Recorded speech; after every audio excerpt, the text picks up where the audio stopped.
So, So, Mitakaki, Mitakaki, oh yes, and all my relations, hello, this is Mark Still. This is my second conversation with how to fix what's ailing America.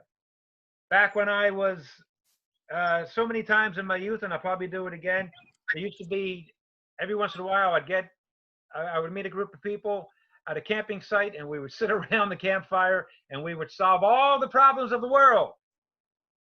And then, no one listened to us. So what we're doing today is, with these conversations, we're going to hope to at least give some guidance to solving the problems. And since we're recording this, that means some people are going to listen to us.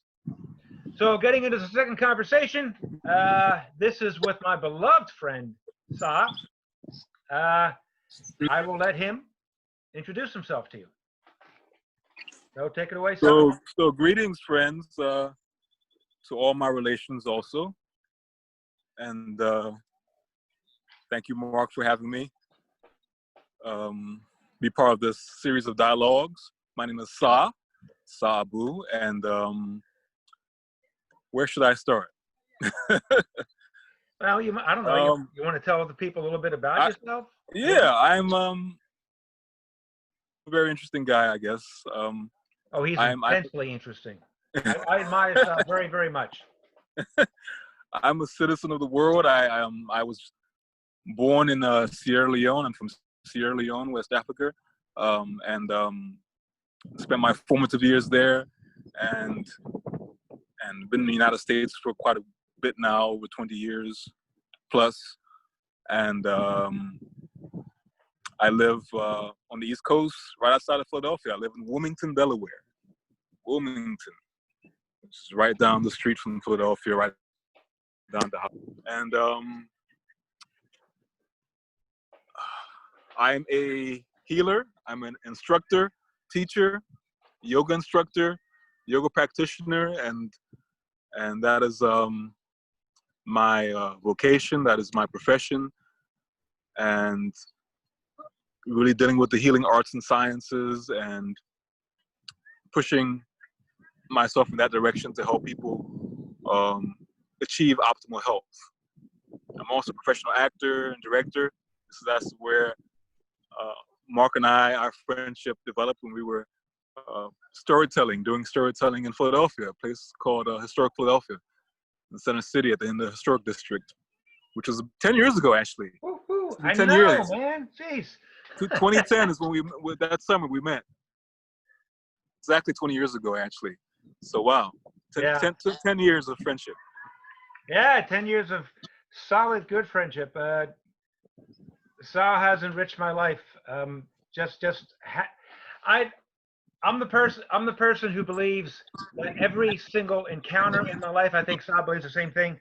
Every single encounter in my life should enrich my life, and I should use every encounter to enrich the people that I meet, and use the experience, the stories, the anecdotes of those people I meet, and bring them to others. And it's just this ever growing circle of growth and love and purpose. But of all the people I've met in my life, and I'm not flattering you, Sahr, you've had a big impact on me. So I want to thank you. You're welcome, friend. You're welcome. Indeed.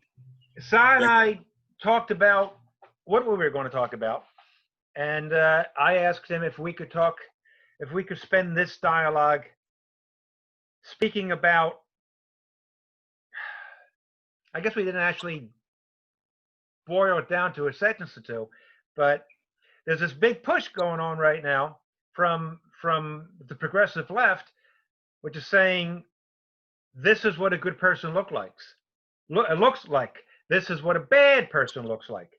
So, for example, if you're a black progressive, if you are legitimately black, if you're a black conservative or a libertarian, I know quite a few black folks who say that systemic racism is not the problem. They'll say it's classism. They'll say it's statism. They'll say even though some folks say even though racism is very much a part of American life, They say, so what? Because it shouldn't be used to define them. But any black person who doesn't go along with the progressive line, which is, you've held me down and you must atone for this, is being decried as not legitimately black. And if you're a white person that goes along and says, well, listen to these other black voices, then you're called not legitimately white. You're actually called a racist. And this goes against my very core beliefs. I guess I'm a Christian because I believe in Christ. I say I guess because I was raised Roman Catholic, but I've explored all of the world's major religions and a lot of the minor ones. And I've come back to the idea of Christianity because it's what I'm most familiar with and it's what I'm most comfortable with. But all of the world's major religions and minor ones, I believe all have the same message in that you take care of yourself first. You realize that you are a child of God, however you define God. Take care of yourself so that you develop yourself. You develop yourself spiritually and emotionally and physically, but primarily spiritually, so that your growth, your light, your perception, your connection to God is something that you spread to everyone naturally. It's just Exactly. It's how we're born. It's how we're made to be. So the idea and the story of Christ is, when he came along, there were the Jews, and then the Jews said, well, there's everybody else. There's the Romans, this was the Samaritans, the Gentiles, blah, blah, blah, blah, blah, and they are not good enough. And Christ said, no. We're all from the same family. We all have the same Father. We're all good enough. Christ came to banish those man-made barriers. So, exactly. Question I have, Sahr. This is a heck of a question to begin with. And you can tell me if it's legitimate or not. Can you define blackness? Wow. That's a heavy question, loaded question there. Can I define it? Yes. If you can't, you can't. But I really want to know how you feel. No, I don't think that can be. I don't think you can define. I don't think you can define.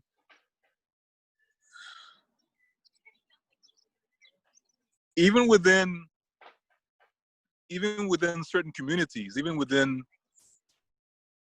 a community that a person shares perhaps commonalities, whether it be ethnicity or skin tone or religion,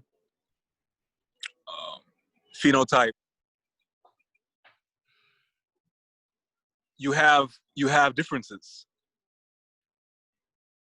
You know, you have uniqueness, even if there's something that's shared amongst certain peoples. So defining the term blackness, that can mean something totally different for somebody else who lives in the United States, as opposed to someone who lives, you know, in Australia or somewhere in East Africa or somewhere in Europe. Right. Even though they're part of a diaspora. Yes. You know, based on phenotype or based on, you know, an ethnicity or a so-called race. There's huge. You have huge amount of layers of variation and difference, even within one family. Amen, brother. Of people who share similar qualities. Yes. One being phenotype. One of the things that I'm sorry. Go ahead. I'm sorry. No. So it's. So I'm not going to spend time trying to define blackness or define the black experience, because that's different for everybody. One of the things my experience. One of the things I've noticed throughout the years is that again, there's so many different variety of opinions and backgrounds and belief and conclusions, but there's just a chasm of of of behavioral of behavior and thought between Africans and African Americans. Yes. Does that sound legitimate? Am I Yeah. right in that observation? That's legitimate. Yeah, that's legitimate. So, And um, so the whole idea of saying, I mean, Joe Biden said this recently, right? He said, yes. if you don't vote for me, if you don't know enough to vote for me, you ain't black. He actually said that. And the whole idea that somebody gets to define, they want to define them. You should define yourself. Exactly. You should. You have to, so you know your purpose in this world. But if you're going to define somebody else, that just goes against everything I believe about humanity. Yeah. Yeah. What Joe Biden? Wow. What he said was quite off the rails. what he said,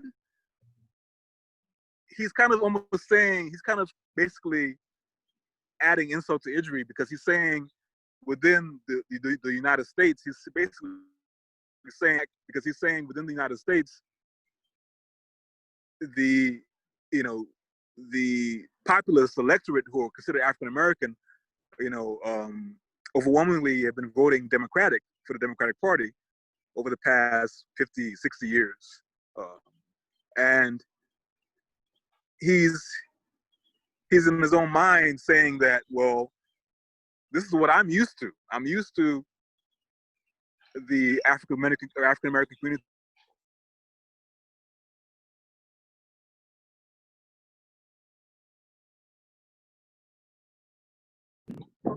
Bam. Recording. Okay, so Right. So, and I lost our connection, and we are both in. I will return the floor back to Sahr. He was talking about Joe Biden, and how. Well, go ahead, Sahr, please. I was just saying, although what Joe Biden said was very absurd and outrageous, outlandish about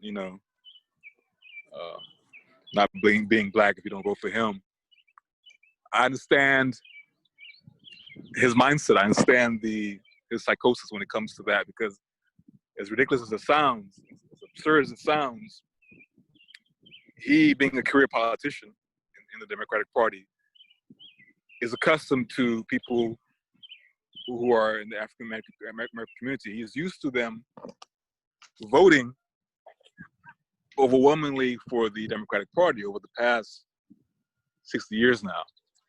So in his mind, that makes sense to him because he's accustomed to that. So Right.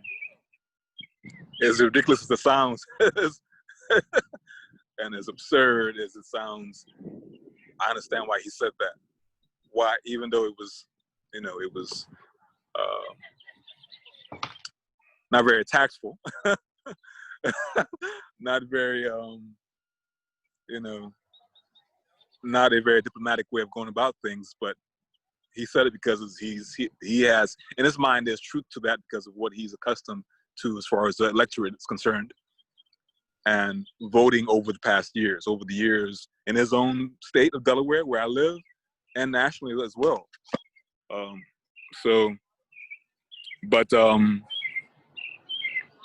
Yeah, so it's much more than that, as far as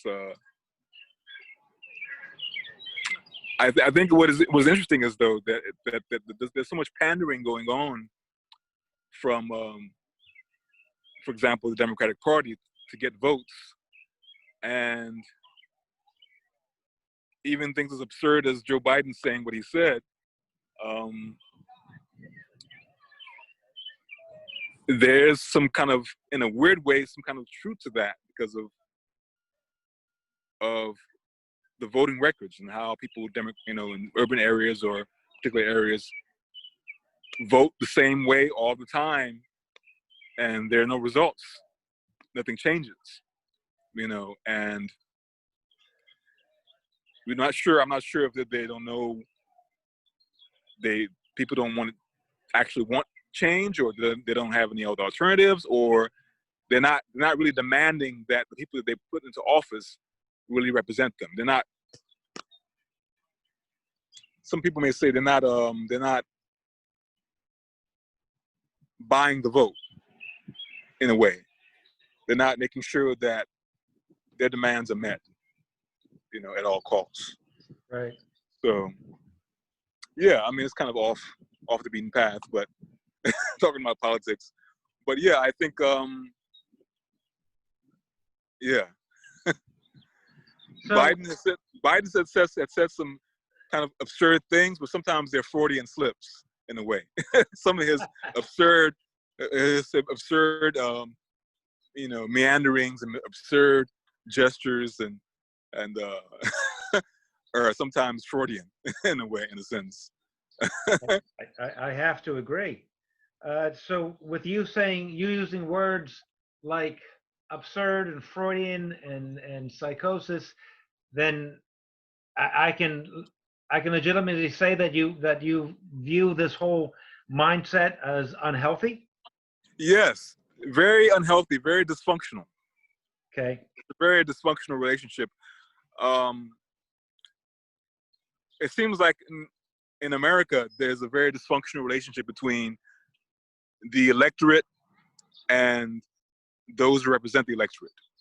The people, the body politic, and those who represent the electorate in high places of office, going from the very local level, municipal level, all the way to the state level, to the national, federal level. It's a very dysfunctional relationship. It's like, I don't think people pay attention enough to politics. Even in their own communities, local communities, that's where it starts, in your local community, your local, the place in which you live. That's one place you can start to pay attention and be very aware. But, it affects us going from that level all the way up to the federal level. And I think it's almost as if it's somebody, I saw something on YouTube recently. I think it was a comedian. This guy's name is Andrew Schultz. He's a comedian, very funny guy. He's based in New York, and he talked about how when it comes to politics, it's like an abusive relationship. I haven't heard the routine. I already agree.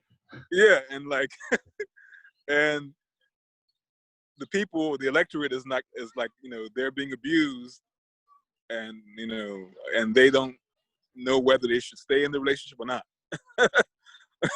or change the dynamics of the relationship, or Well, conservatives and libertarians especially, of any color, of any demographic background, mm-hmm. have been saying for years, for decades, that the way that the Democratic Party treats blacks is abusive. Yes, they have. And it's very interesting how that shift happened, because that wasn't always the case. I mean, perhaps it maybe changed more so as far as a change in the vote. Perhaps, I think I would say, starting with the New Deal, starting with FDR. Maybe that was a great shift, I think. And then going into the 50s and 60s, LBJ, was Great Society. But yeah, it's I think it's kind of interesting, because you had many thriving communities throughout America, consisting of many people of African descent, indigenous people of African descent, who were very, very, they had agency. They were very, very independent. and we're very much about community and community economics, and we're thriving. And they were really, really pretty. They were very also giving much to the country as far as ingenuity and ideas and business. And then you had the Depression that happened, you know, the great stock market crash, and then, you know, the New Deal coming with FDR as he was elected, and he was reelected and elected again and again and again. Which is, that to me, that's very dysfunctional too as well, because you had basically a dictatorship. You had, you know, the electorate chose to elect someone, you know, for 4 terms. He would have served 16 years, 4 terms if he hadn't died, and after he was elected the 4th time. And from then on, it seems like the demographic of African Americans in this country, you know, were primarily voting Democratic from that point on. Right. And we're kind of like leaving things in the hands of the Democratic Party as far as social change, and there was a lot of pleading going on and planning and kind of like compromises made, and it was primarily through the Democratic Party. And ensuring that these changes would be made by this party, if they were in office, by having them get the vote from this community or this demographic of people. And still, when that happened, nothing changed, even though, okay, we voted for you, and then, you know, your party says it's going to make change or help bring progress, yet still nothing happens. It's basically, you know, some social programs that happened with the LBJ presidency administration, but that time of progress and wealth and strong communities and strong businesses within the African American community no longer existed, you know. Right. Hey, so it's like, what was it worth? What was it worth investing in one party to help you make changes and help and give you progress based on you giving them your vote, if nothing changes? And things got worse, you know. Things didn't get better. So that's why I say it's an abusive relationship, a very dysfunctional, very pathological relationship. That's across the board too. Yeah, I agree. Not only dealing with, you know, ethnicity or so-called race, but also class too, because. Brother, I am so happy to hear you say so-called race, because yes. I get tired. I mean, I'm not going to change my mind about it, but I get tired of explaining to people that it's so-called race. There is no race. It's a term. It's a word. It's a classification. That nobody can agree on exactly what it means. Yeah. There's no scientific basis for it. But anywho, so listening to what you were saying makes me think about Brother Malcolm X, and he said, I don't want your help. No, I'm sorry. I don't need your help, and I don't want your help. The black man should not be going to the white man for help. We need to take care of ourselves. In other words, be self-sufficient. Yes. You start with yourself. And, yes. And he identifies the black community and the white community, which is something that I really don't believe in. There's the human race, the human community. I understand the different cultures within. One of the things I like to say is be color blinded, but culturally minded. So, I mean, you acknowledge and celebrate the different cultures and backgrounds and experience we've had. And like you said, even within individual families, the experience is different. You celebrate that. Yes. When it all comes down to it, it's the human family. It's the human race. It's one community. So, Yes. I mean, that's where Brother Malcolm and I differ. But as far as him saying, take care of yourselves, I don't want this dysfunctional relationship. I don't want the Right. other folks taking care of me or my people. Yeah. That's ridiculous. So There's, Brother Malcolm, but there's a Brother guy. Malcolm would be. Sorry, go ahead. Brother Malcolm would be considered a libertarian Yes, by many standards. absolutely. Yeah. There's a dude on YouTube. He goes by the code screen name Young Ripper 59. Yeah, I know him. Okay. Yeah. I've seen And some of for his anyone videos. who's looking for him, there's a difference between Young Ripper and Young Ripper 59. You want the 59. So Young Ripper 59, yes. 59, his name is Eric July, he says anybody who believes that you need to go to the white man or to anybody to take care of yourself, you said you're fools. Get away from me. I'm not joining you. That's a foolish notion. Right. It's it takes away, agency. It takes away responsibility and accountability. I mean, to break it down in terms of energy as it pertains to masculinity, and I love this quote I was listening to James Baldwin, and he did an interview with a dialogue with the writer and poet Nikki Giovanni back in 1971. I think it was recorded in London. Okay. And he said something very brilliant. I mean, Baldwin is brilliant. I mean, he's very sagacious and very wise and very much a brilliant mind. One of the most brilliant minds of the 20th century. One of the greatest writers of the 20th century. And he said something very, very poignant, and I believe Brother Malcolm would have agreed with him completely. He said, as it pertains to masculinity, he says, a man is not a man if he cannot provide and protect for his family. He said, in this world we live in, a man is not a man, and also a man cannot be a man if he is not able to provide for his family and protect his family. So it goes back to, of course, one taking care of oneself and becoming resolute in oneself and becoming stable in oneself, so he can take care of others.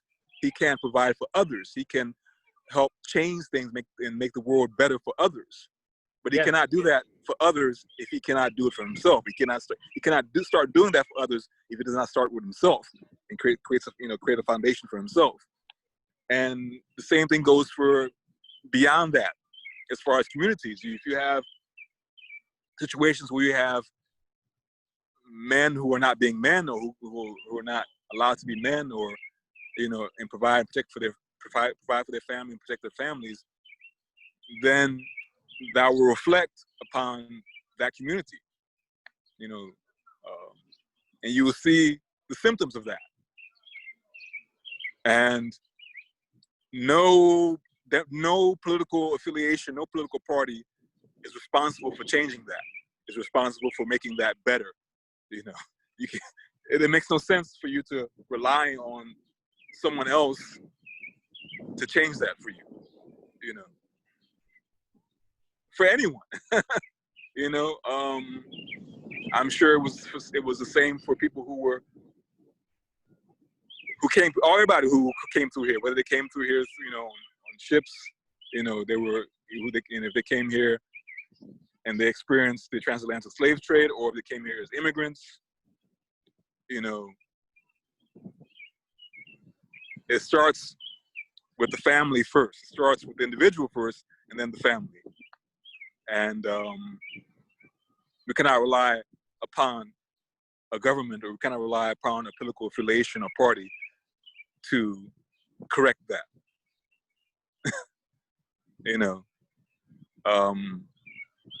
So yeah. kind of sound very libertarian, right? Very much so.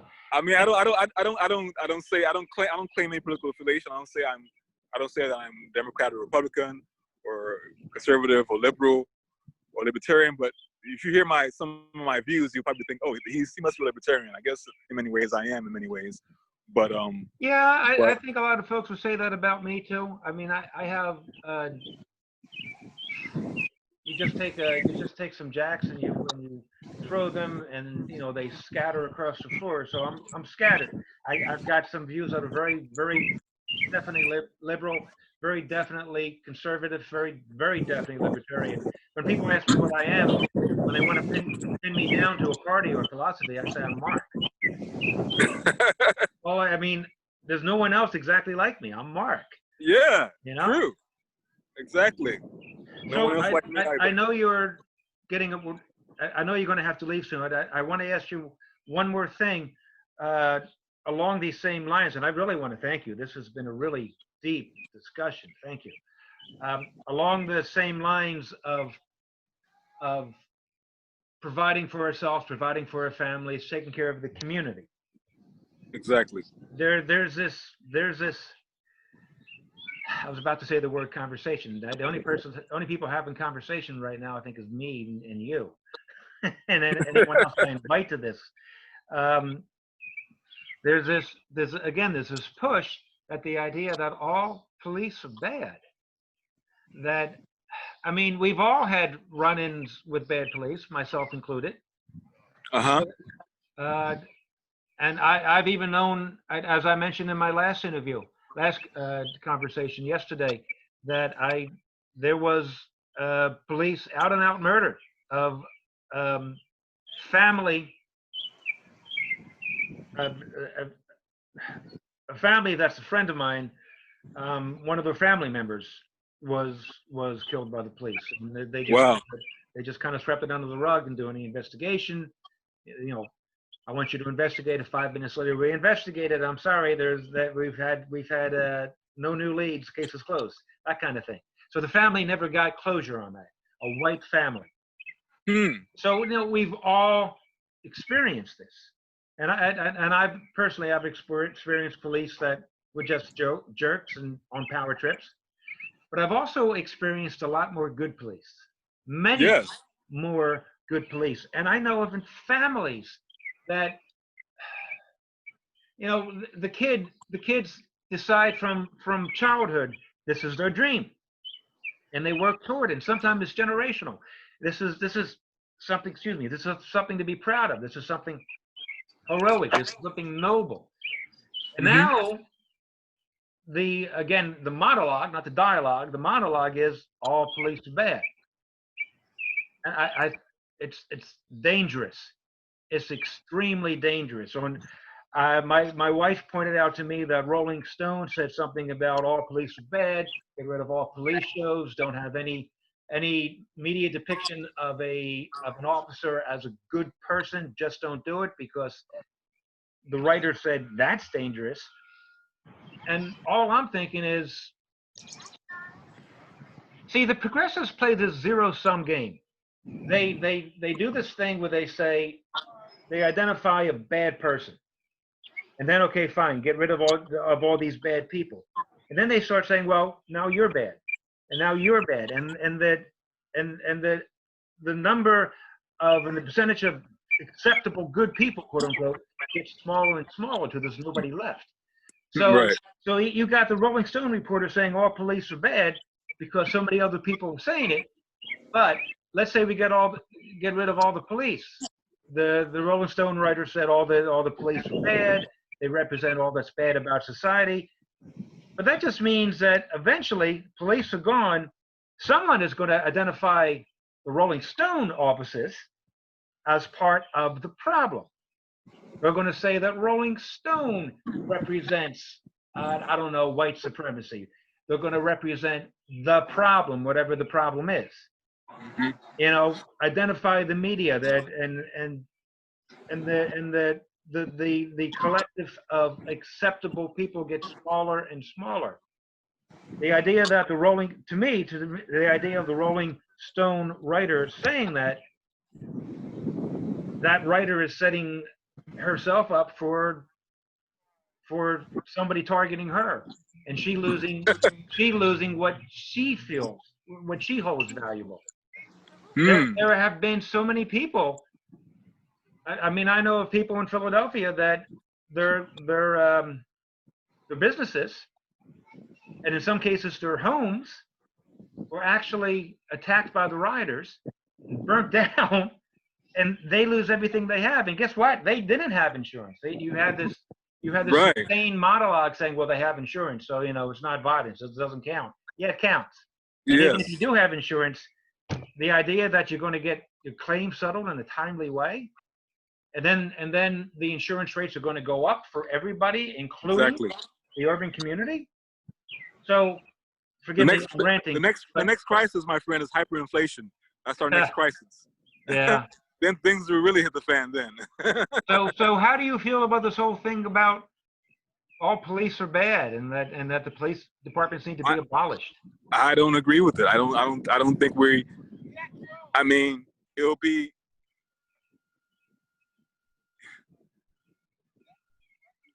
the reason why we need police is because humanity is dysfunctional. Yes. So there's a purpose and reason for there being police. I mean, hopefully there'll come a time when humanity has progressed where we won't need police.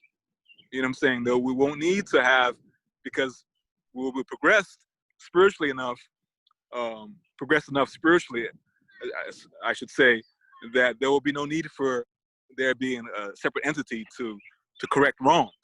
But because wrongs won't be made. Let me jump in. However, we don't live in that world. Yeah, let me jump in here. That's the reform we need. We need to grow spiritually. Mm-hmm. That's it. Exactly. And we're getting further and further and further away from that, and witness the results. Exactly. So, I mean, I have a lot of good friends who are police officers, who are in law enforcement, and who are good people, who are honorable, and who do not abuse their position of power. And that's the thing, if you're in a position as such, being a police officer, you have to honor that role and honor that with responsibility, and having the responsibility of not abusing your power, but doing what is correct, what is right, and serving your community, because the community pays you.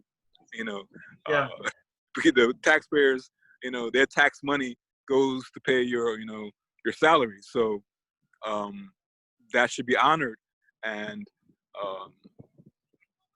that's the way it should be. You have some bad apples, of course, rotten apples, and they should be corrected by their brothers and sisters who are in the force. If there are some bad apples, they should be corrected by those who are in the police. You know what I'm saying?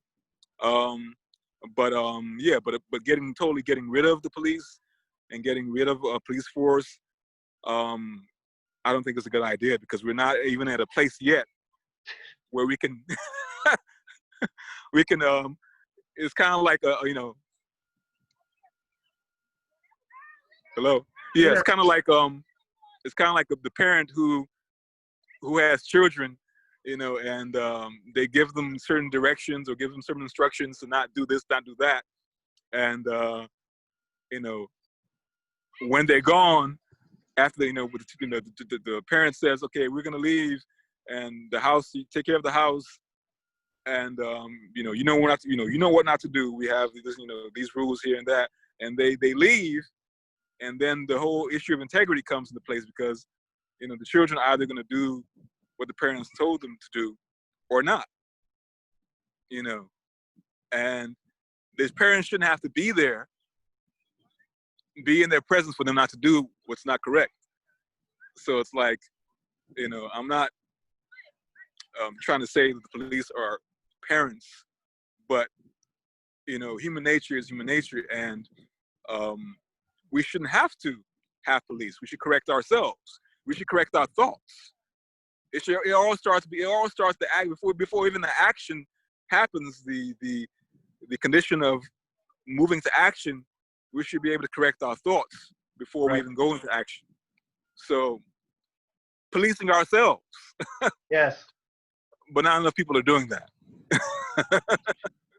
Very few of us are doing until we get there spiritually, there unfortunately will still be a need for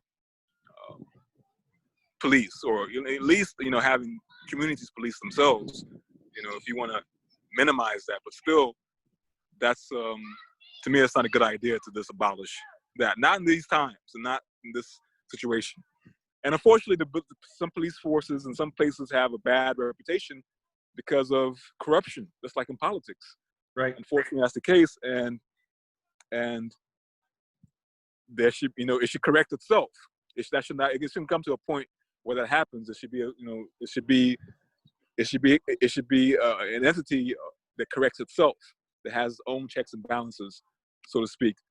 But it is what it is. But I feel that in this time, and with all this going on, and within certain cities too, the amount of crime is going on in certain cities. The city of Chicago is a perfect example of this, the high amount of crime going on, and minimizing neighborhood watches or minimizing police and the relationship the police have with the community, and also having communities, the police who are in certain communities reflect that community. You know what I'm saying? And then there'd be a relationship with the police in that community. There's a dialogue, and people understand each other, and they talk to each other in a way that's functional. It's not dysfunctional. And that way you have less incidents. And also they can help, with the community. They can help the people who live in the community bring the amount of crime down by having a good relationship with the police that are there. That's not happening. And there you have, then you have situations that happen like in Minneapolis, where that never should have happened, Right. And that's a whole different kettle of fish, because there's stuff that we don't know about that relationship, because apparently those two guys actually knew each other or worked in the same spot, and that's not being talked about. But Floyd and Chauvin. Floyd and the officer? They worked at a club. They were both security guards at a nightclub in Minneapolis. Yeah, so I didn't know this.